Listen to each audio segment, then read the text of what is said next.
Le matin, ce n'est ni le soleil, ni l'alarme qui nous réveille.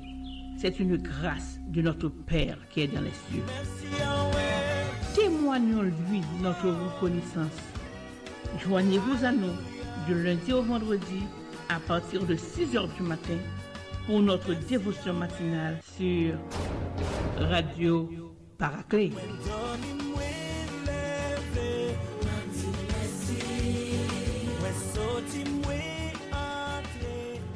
Auditeurs, auditrices de Paraclet, vous qui êtes sur le réseau de l'Église évangélique d'Ottawa, nous revenons dans l'heure pour nous introduire notre intervenant enseignant, le révérend Jean Godinson Antoine, à qui nous avons dit bonjour, pasteur Godinson. Bonjour, pasteur Renel. Comment nous y est, serviteur mon Dieu? Par la grâce de Dieu, on se maintient. Ah, nous connaissons l'équipe là en forme là, bon côté. Équipe là solide, jam.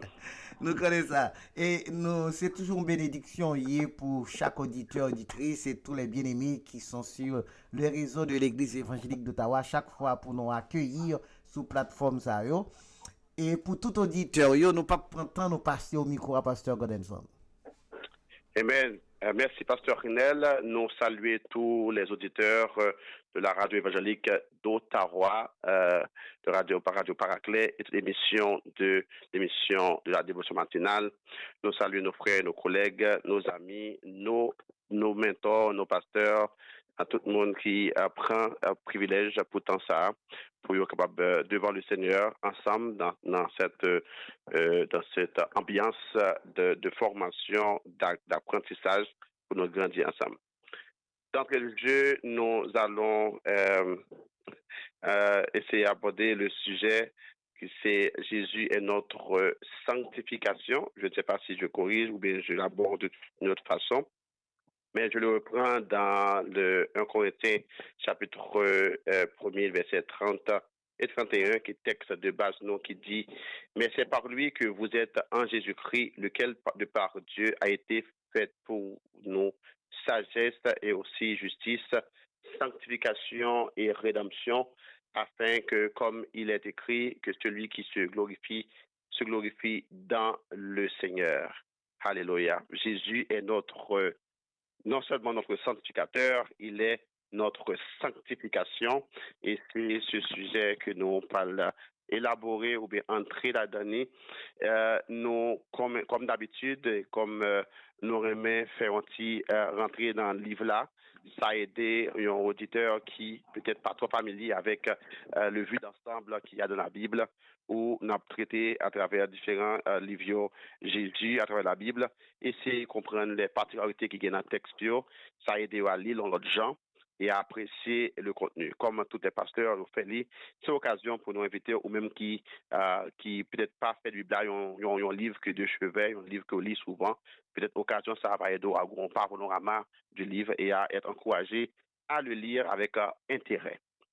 Nous sommes dans le livre de 1 Corinthiens et 2 Corinthiens, donc ça fait beaucoup, si vous avez vraiment emmagasiner, mais moi, j'ai un regard particulier sur ces deux livres et nous avons essayé, qui ça, bon Dieu, à guider nous à travers cette hésitation. Premièrement, nous pas souvent attendez émission ça ou bien cette partie et que vous gain pour déplacer d'armes que au clair sous objectif que nous voulons accomplir à travers cette série, c'est montrer comment Jésus à travers son œuvre rédemptrice et sa nature divine est notre sanctification.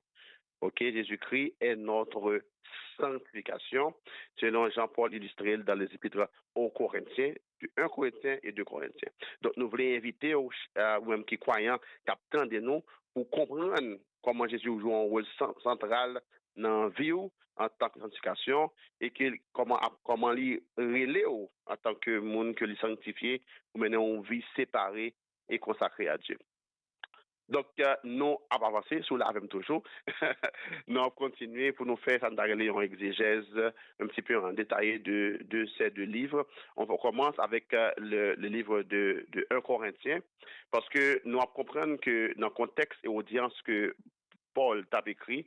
Premier livre ça, il est écrit par Paul, c'est déjà dit, et il ne va pas contester aux autorités ou bien lui-même qui écrit ça. Et il écrit avec chrétiens qui est à Corinthe.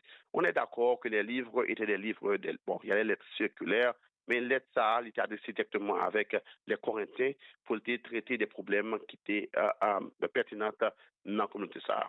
Quand on parle de Corinthe, on veut voir quoi? Corinthe, c'est un centre commercial majeur. C'est centre commercial de l'Empire romain d'alors.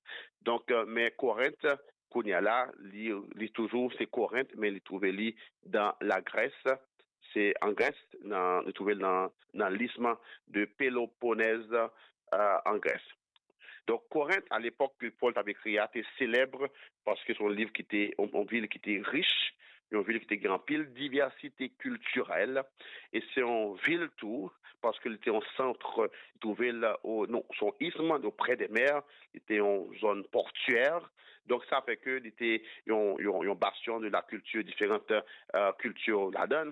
Ça fait qu'il était une ville qui était en pile immoralité, qui était notoire, notamment parce que il y a un pile temple païen, tant que le temple d'Aphrodite. Quand je parle d'Aphrodite, ou aphrodisiaque, pour moi qui connaît le mot ça bien, il y a qui ont le plaisir et la sexualité qui était vraiment un bagage qui était caractérisé l'adoration dans ce temple. Et mes frères et sœurs, donc c'est ça le profil de Corinthe. Nous comprenons que également que élément ça montre que Corinthe c'est une ville qui était côté communauté chrétien tu as confronté avec un pile division et ça on voit dans le livre là, un pile de moralité, un pile débauche sexuelle et un pile conflit idéologique parce que nous disons bastion de la culture, donc grand pile approche que monde te gagné de la vie qui était fait confrontation avec nos valeurs chrétiennes. Donc le livre ça Paul écrit pendant qu'il était dans l'église de Corinthe, Paul s'est fondé aux environs de 53-54 lors de son deuxième voyage missionnaire. Et lettre ça par l'écrit après, il a quitté, il est allé à Éphèse, pour il a fait 3 ans. Il a fait 18 mois à Corinthe pour te connaître l'église. Et après de grands tumultes dans Acte 18, il est obligé de déplacer, quitter la ville de Corinthe pour aller en Éphèse et continuer à prêcher.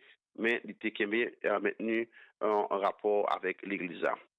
Il pas de trop d'autres sur le livre ça. Dans le livre de Corinthe, ou bien dans le livre de Livio, Paul mentionnait environ 4 lettres qui étaient écrites. Et l'important, pendant que nous disons ça, c'est la première livre au vide de Corinthiens, mais l'assemblée, ce n'est pas la première lettre que tu as écrite. Ce me semble que la première lettre que tu as voyée qui est perdue. Dans 2 Corinthiens, Paul fait mention d'une lettre que tu as écrite avec Corinthiens avant d'écrire lettre deuxième livre de Corinthiens qui est également perdu. On y reviendra. Donc ça fait qu'en fait de compter pour les chercheurs 4 livres des Corinthiens, mais c'est 2 que bon Dieu permet que nous gagnions qui est retenu qui est dans le canon biblique là. Donc, style que Paul utilisait dans 1 Corinthien en particulier, son style qui est très direct. Quoi, Paul commencer avec une introduction et puis, dans le verset 1er à verset 9. Ensuite, il est rentré dans le vif du sujet parce qu'il était gagné, on dit mot en créole, il était chargé. Il y a un pile dossier pour le traiter, pour le aborder. Et lors le livre ça, on a senti que cette familiarité, ou même lors de regarder le livre ça, ou quand vous allez apprendre là-dedans. Donc, Paul avait l'urgence de corriger des comportements déviants qu'il doit adresser. Donc, par exemple, pour faire bébel, c'est aller directement dans ça où il dit et résoudre les conflits qu'il y a dans l'église là. La partie là pour te condamner, pour te poser problème, mais il est là pour aider aux solutions que la parole de Dieu offre ou bien que le dans cet esprit. Donc, le style est épistolaire, son lettre, mais avec qui est lié, qui même genre toute lettre pour l'écrit, seulement il y a un argument théologique, il y a un conseil pratique, et puis il y a également les exhortations personnelles de Paul en tant qu'apôtre. Donc, dans le contexte historique que le livre a écrit, hein, on voit que son livre nous dit Corinthe était domination romaine, était en bas domination romaine, et que tu as une liberté commerciale, une liberté culturelle, mais tu as également, à cause de tout ça, tu as une forte stratification sociale, tu as un pluralisme religieux. Donc, on connaît qu'ils ont influence ça, que Corinthe gagne, historique et politique, pour voulait entrer dans l'église, côté moun voulait stratifier, voulait diviser, côté moun a bien groupe pa yo. Donc, là, on regarde le schéma de livre de 1 Corinthiens, on voit que dans verset 10 à verset 10, de chapitre 1er à verset 17, où Paul fait mention de la division dans l'église et qui c'est un point important, leur parler, leur comprendre que le contexte noir de sanctification. Paul montrait non que l'Église a une division, des clivages, des partisaneries fanatiques qui dit non, ça va le faire dans l'Église. Parce que Jésus est notre sanctification. Paul n'est pas mourir pour nous. Pierre n'est pas mourir pour nous. Apollos, que ce soit fonction, n'est pas mourir pour nous. Eh bien, c'est Jésus qui était mort pour nous. Jésus s'est fait sanctification. Donc, et c'est en Jésus nous avons cette position. On va revenir après. Donc, maintenant, dans le chapitre 5, à verset 1 à 13, Paul mentionnait immoralité sexuelle. Dans côté, même qui ont cas, côté vif d'un membre qui vraiment couché avec une famille, c'est pareil qui est grave. Surtout nous connaissons qui gens même membre de l'église à tout, ils ont appliqué même bagaille qui gagne côté païen yo, tu connais coucher à prostituer dans les temples, ils ont prendre comme ça qui est normal. Problème liturgique et sacramentel, ils ont problème dans la façon d'adorer, ils ont prend agape paternel là mal, côté il y a abusé, il y a moun a fait et puis il y a mis l'autre monde. Donc c'est un problème d'abus. Il y a également problème dans le don spirituel. Côté, il y a pile monde qui a un don, mais aussi il y avait comme un moyen pour capable exercer l'hégémonie, pour capable créer des ordres dans l'assemblée. Il y a des compréhensions sur la résurrection. Donc, on comprend que le livre de 1 Corinthiens est vraiment adressé à un problème fondamental, surtout nous comprenons que Jésus paraît dans le livre ça, et Paul présentait Jésus-Christ comme celui qui nous sanctifie. Et nous comprenons de la sanctification que nous gagnons. Sanctification veut dire que nous n'avons pas. Sanctification veut dire que nous n'avons pas. Quand on dit Jésus est notre sanctification, cela fait référence que Jésus est celui qui nous a mis à part. C'est celui qui nous sanctifie. C'est celui qui est notre source de sanctification. Même Jean Théouel dans Romains, Jésus est celui qui nous justifie par son sacrifice à la croix. Il satisfait l'exigence de bon Dieu. Également, Jésus est celui qui nous sanctifie. Il nous met à part. Jésus étant lui-même saint, il est saint, il est parfait. Il également banou il banou identité, il banou caractère. Et Paul, par exemple, c'est ça en pile dans son livre. Et il dit, puisque Jésus est notre sanctification, on ne va pas comprendre ça privé nous là. On va comprendre ça privé là pour nous à vivre dans la division. On va comprendre Jésus-Christ qui s'est fait saint et qui est mandé nous pour nous mener en vie de sanctification, pour que nous-mêmes nous vivons, nous vivons là comme des mondes qui racontent bon Dieu. Nous allons retourner dans la dernière minute pour nous faire en phase sur le message de la sanctification, mais faisons un tour rapidement sur le livre de 2 Corinthiens. Après 2 Corinthiens, également c'est Paul qui écrit, lit son lettre qui, pour Paul, servit avec lui pour défendre l'apostolat, pour défendre l'autorité qui était contestée par des gens qui pensaient que c'est rival Paul. Il a questionné sincérité Paul, même sous offrande qu'il faut collecter, il va porter sincérité. Il y a un pile douleur que Paul gagne. Et il m'a lu le livre ça, de 1 Corinthiens, et côté Paul adresser les problèmes qui sont dans l'Église, et le livre de Corinthiens où Paul, en tant que leader, lui a adressé des problèmes côté impact et incompréhension, monde qui méprisait l'effort des pères, des leaders, dans établi des ministères, et l'autre monde pensait qu'il venir bafouer ça que ce monde fait. Paul raconte toute sa honnête pour montrer que si en Jésus-Christ, qui est notre sanctification, il est impossible que nous continuions à vivre comme ça. Mes frères et sœurs, nous que nous noter dans le deuxième livre, il y a d'abord le problème de défi qui était posé à l'autorité de Paul. Et Paul t'a posé que lui-même, l'Ichita, son modèle de Christ là. Il était également posé le problème de générosité. Il était adressé pour inviter toute l'église à au bail. Il était également posé le problème de manque de pardon. Il était encouragé au plus capable pardonner. Là, nous dit Jésus-Christ, c'est sanctification. Ça nous veut dire. Jésus-Christ est notre sanctification. Il veut dire que l'œuvre de Jésus-Christ est parfaite. Elle est complète. Jésus est l'œuvre parfaite qui accomplit sanctification. En Christ, Dieu nous a choisis pour le faire nous s'annouiller aujourd'hui. Pour faire nous ça nous pas faire avec force par nous. Nous sommes des condamnés qui étaient dû mourir.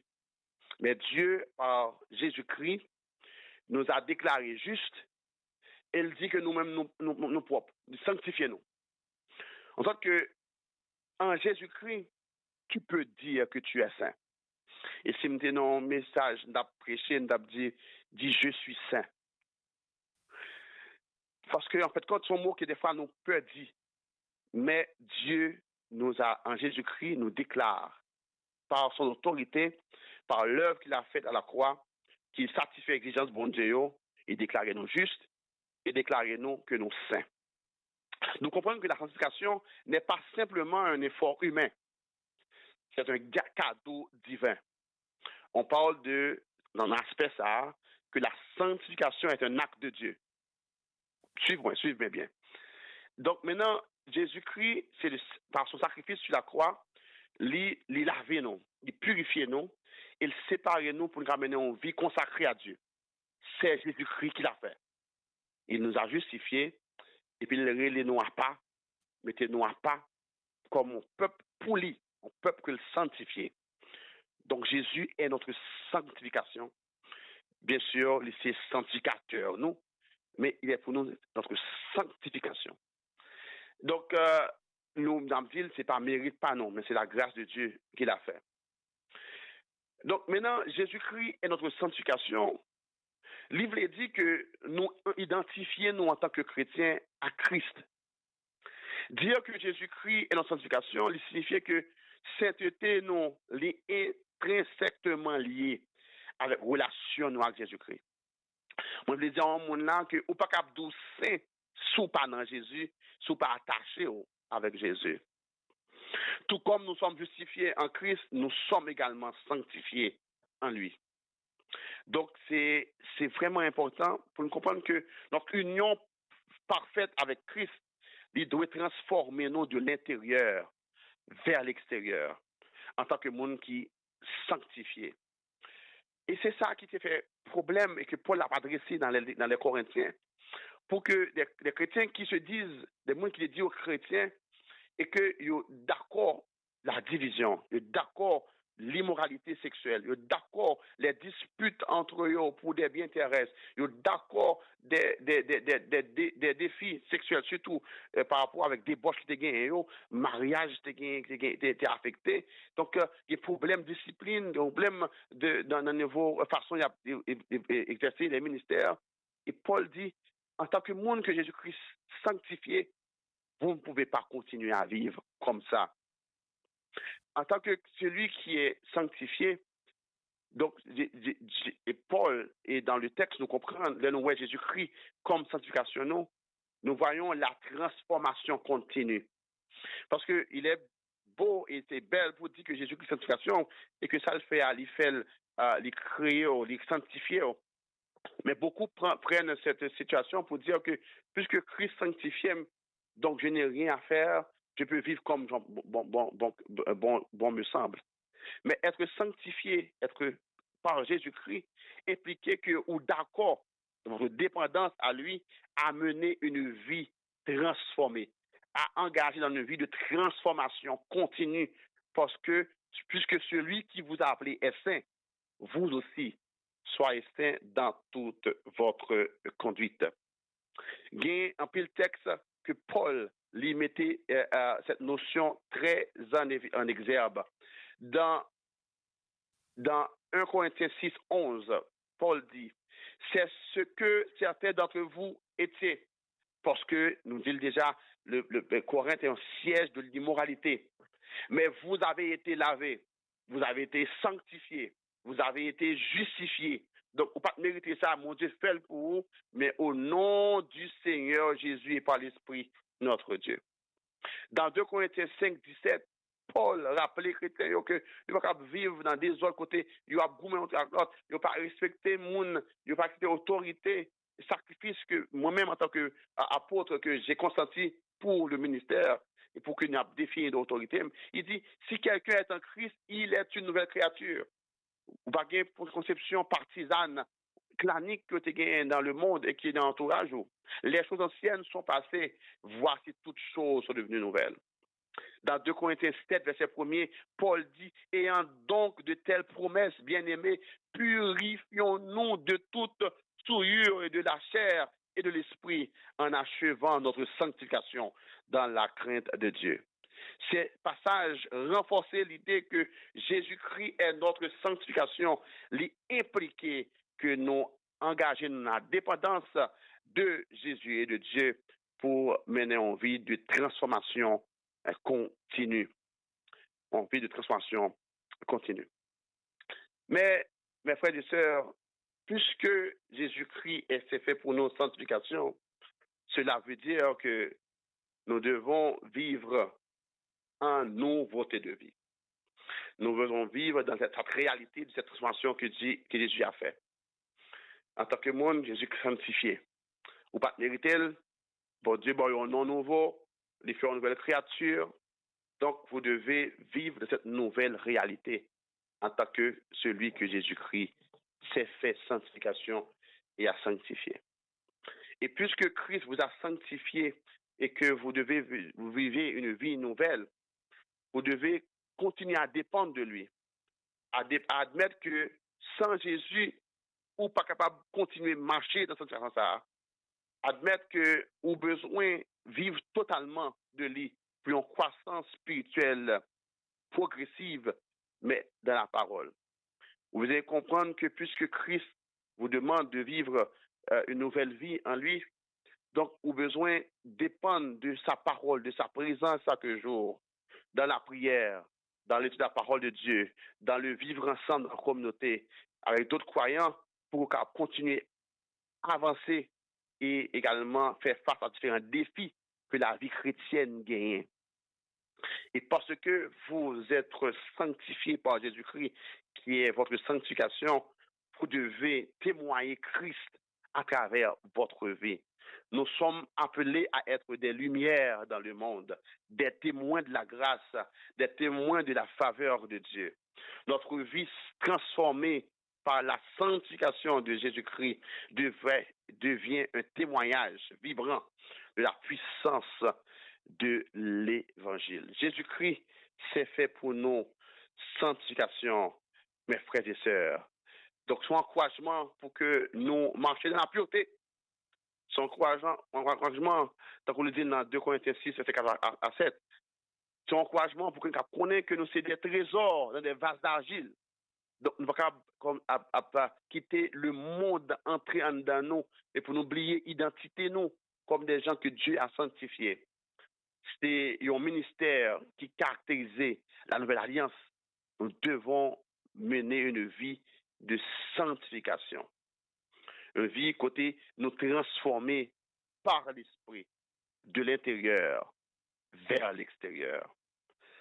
Mes frères et sœurs, le sujet de la semaine est vraiment interpellé nous. Et moi, encourageons-nous à lire 1 Corinthiens et 2 Corinthiens, ou peut-être pas qu'à lire dans l'intervalle ça, parce que c'est 2 livres. Et le sujet ça lit, aidez-moi à revivre, à dire, il plus temps pour que nous regardions, est-ce que l'église de Corinthe n'est pas encore existante aujourd'hui? Est-ce que nous pas vivre l'église de Corinthe dans ce temps ça? Les différentes dénominations, les différents leaders les différents mondes qui disent c'est chrétien, rien, mais ils sont d'accord pour vivre dans la division, ils sont d'accord pour vivre dans l'immoralité sexuelle, ils sont d'accord qu'il y a des problèmes sociaux, des problèmes qui affectent la vie nous, entre nous, les luttes intestines, ou après des débats qui pas même nécessaires pour faire, ouais, de monde a voué monter, il a fait de grosses injures, des fois c'est des leaders religieux qui a fait. Est-ce que il pas interpellé nous pour nous comprendre que Jésus s'est fait sanctification, il a payé le prix pour nous mettre à part pour lui. Nous sommes appelés à, à valider cette vie dans nos vies. La sanctification que Jésus est pour nous n'est pas seulement une déclaration théologique, c'est une réalité transformatrice qui doit influencer chaque aspect de nos vies. En tant que croyants, nous sommes invités non seulement à accepter cette vérité que Jésus est notre sanctification, mais à vivre pleinement en permettant que Christ nous façonne à son image de gloire en gloire. Que Dieu vous bénisse. Amen, amen, amen. Pasteur Godinson Antoine, prière matinale, Radio Paraclet. Remercions et surtout bonne journée dans le Seigneur. Bonne journée à toi également, Pasteur Renel et toute la communauté. À la prochaine. Voilà, c'était le révérend Jean Godinson Antoine qui t'a élaboré pour nous matin sous sujet ça, Jésus, notre sanctificateur. Nous espérons qu'on t'apprend note pour comprendre bien. Il y a plusieurs étapes dans la sanctification ça. Et première étape là, son déclaration liée. Bon Dieu déclare au juste. C'est une sanctification positionnelle. Depuis où prend Christ, bon Dieu déclare au juste. En Christ, c'est position en même, sanctification. Et plus que déclaration ou d'accord, eh bien, vous devez marcher suivant déclaration. Ah, c'est ça que vous parlez les sanctifications progressives ou pratiques. Vous devez marcher suivant déclaration d'accord à ça, bon Dieu déclaré là, eh bien, marcher là-dedans. Et plus qu'on marcher là-dedans, oh, bon Dieu, pral fait le complet pendant la résurrection. Que bon Dieu fasse grâce. Seigneur, merci de ce que, en amour pour nous, c'est vous-même qui sanctifiez nous, ou gain tout moyen. Merci pour Jésus qui substitue nous, qui prend place nous, et qui bat nous sanctification ça. Nous bénissons pour serviteurs qui t'ont parlé. Seigneur, ouvre l'esprit chacun de nous pour nous bien comprendre parole et vivre selon parole. Au nom de Jésus, nous demandons ça, qui vit et qui règne au siècle des siècles. Amen. Nous comptons pour nous avec depuis 6 heures du matin. Nous prenons la prêter nous là pour nous prendre